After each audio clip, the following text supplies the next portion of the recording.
Bonjour les néo-campagnards. Alors, je vais vous donner enfin la réponse à la question à quoi sert le matériel que j'ai entreposé dans la cour la dernière fois. Alors, je vais vous montrer ça dans un instant. Il y en a qui ont trouvé, bravo. J'en profite aussi pour vous dire un mot sur l'état de la ferme après le passage de la tempête Diego, à laquelle nous n'avons malheureusement pas échappé. Alors, depuis le passage de la tempête, je mets un pieu pour bloquer la porte. Bon, c'était déjà un petit peu branlant avant, évidemment, mais depuis la tempête, en fait, ça s'ouvre tout seul. Donc les poules sortent toutes seules. Mais s'il n'y avait que ça, à la limite, on s'en sortirait bien. Sauf qu'il n'y a pas que ça du tout. Si on jette un œil du côté des serres, ouah, c'est un peu la misère. Alors en fait, ce qui s'est passé, c'est qu'au moment de la tempête Diego, la bâche de cette première serre ici s'est arrachée, a commencé à s'arracher en tout cas, donc du coup on l'a entièrement retirée parce que c'est la bâche qui fait qu'il y a une prise au vent et que la serre peut ensuite s'envoler, mais la serre n'a pas bougé. Ma serre du milieu, qui était assez pleine, n'a pas bougé. Par contre, celle que j'avais sur l'arrière, là, c'est complètement envolée, donc c'est celle qu'on voit ici, que nous avons ramenée ici, hein, mais elle n'était pas là. Nous l'avons retrouvée au bout du pré là-bas, contre le poteau électrique. Donc nous avons mis la bâche à l'abri, il va falloir d'ailleurs que je la retire pour les travaux que j'ai à faire aujourd'hui. Nous avons rapproché la structure qui est assez abîmée quand même, on voit d'ailleurs qu'il y a des choses tordues. La tempête est passée, donc maintenant je vais pouvoir me préoccuper de savoir comment je répare tout ça.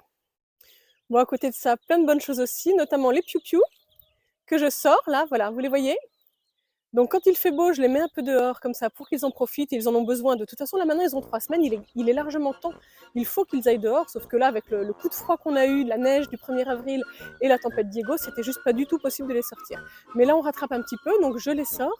Et l'idée, c'est qu'ils puissent avoir plus de place, évidemment, d'où les travaux que je fais aujourd'hui, à savoir, vous l'aviez deviné, faire la poussinière à l'intérieur de ma cabane des poules pondeuses, réserver une partie pour les poussins. C'est parti.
Bien, premier objectif atteint, j'ai fait les murs en bois de la future poussinière.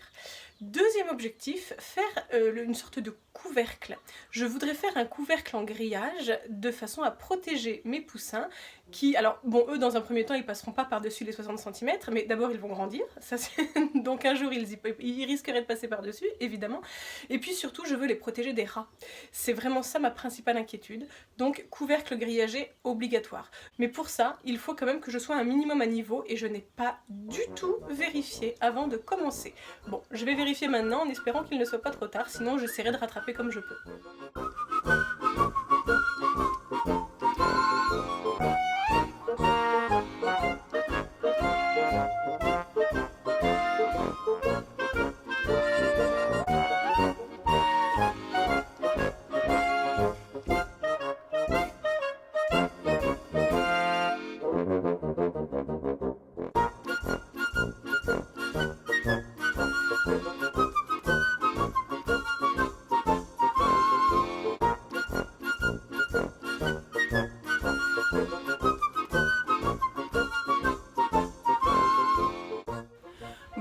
d'hab, la grande leçon de ce chantier, c'est que tout prend toujours plus de temps que prévu. Je me suis trompée dans le sens du grillage pour un des morceaux du couvercle de ma poussinière, donc c'est un petit peu juste. J'ai fait tenir avec des zips en plastique, mais évidemment, si je veux que ce soit contre les rats, ça va pas marcher parce qu'ils vont ça ne va pas les empêcher de passer. Donc bon, bref, il faut que je refasse une partie. Je dois également placer les charnières, je dois m'occuper du sol aussi. Donc bon, voilà, je vais encore avoir besoin pour une de mes journées de travail en réalité. Ceci étant, je vous montrerai quand tout sera fini et ce sera très bien parce que la prochaine fois, j'espère vous montrer avec même les poussins dedans, l'éleveuse installée, branchée, etc. Alors le fil va devoir être tiré depuis la maison, mais bon, voilà, ça on va se débrouiller, ça ne va pas durer très longtemps de toute façon. Les poussins vont avoir besoin d'une éleveuse encore pendant maximum 3 semaines et ensuite, voilà, ce ne sera plus nécessaire. Bravo en tout cas à tous ceux qui avaient compris ce que j'étais en train de faire. Avant de vous quitter, il faut que je vous dise une chose aussi, je prévois de faire une vidéo un petit peu spéciale sur les questions les plus fréquentes que vous m'avez posées, que ce soit sous les vidéos ou par mail. Donc je vais vous faire une petite FAQ dans une prochaine vidéo, je ne sais pas quand exactement, mais ça ne saurait tarder.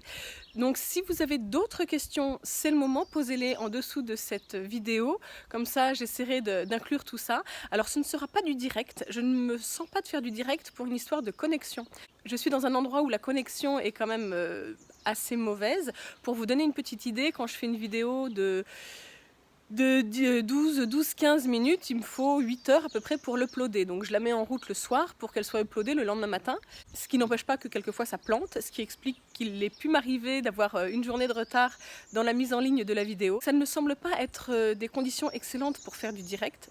Donc je préparerai la vidéo FAQ et je la mettrai en ligne. Donc n'hésitez pas, c'est le moment. En attendant, pensez à vous abonner. Je vous dis à très bientôt dans la prochaine vidéo.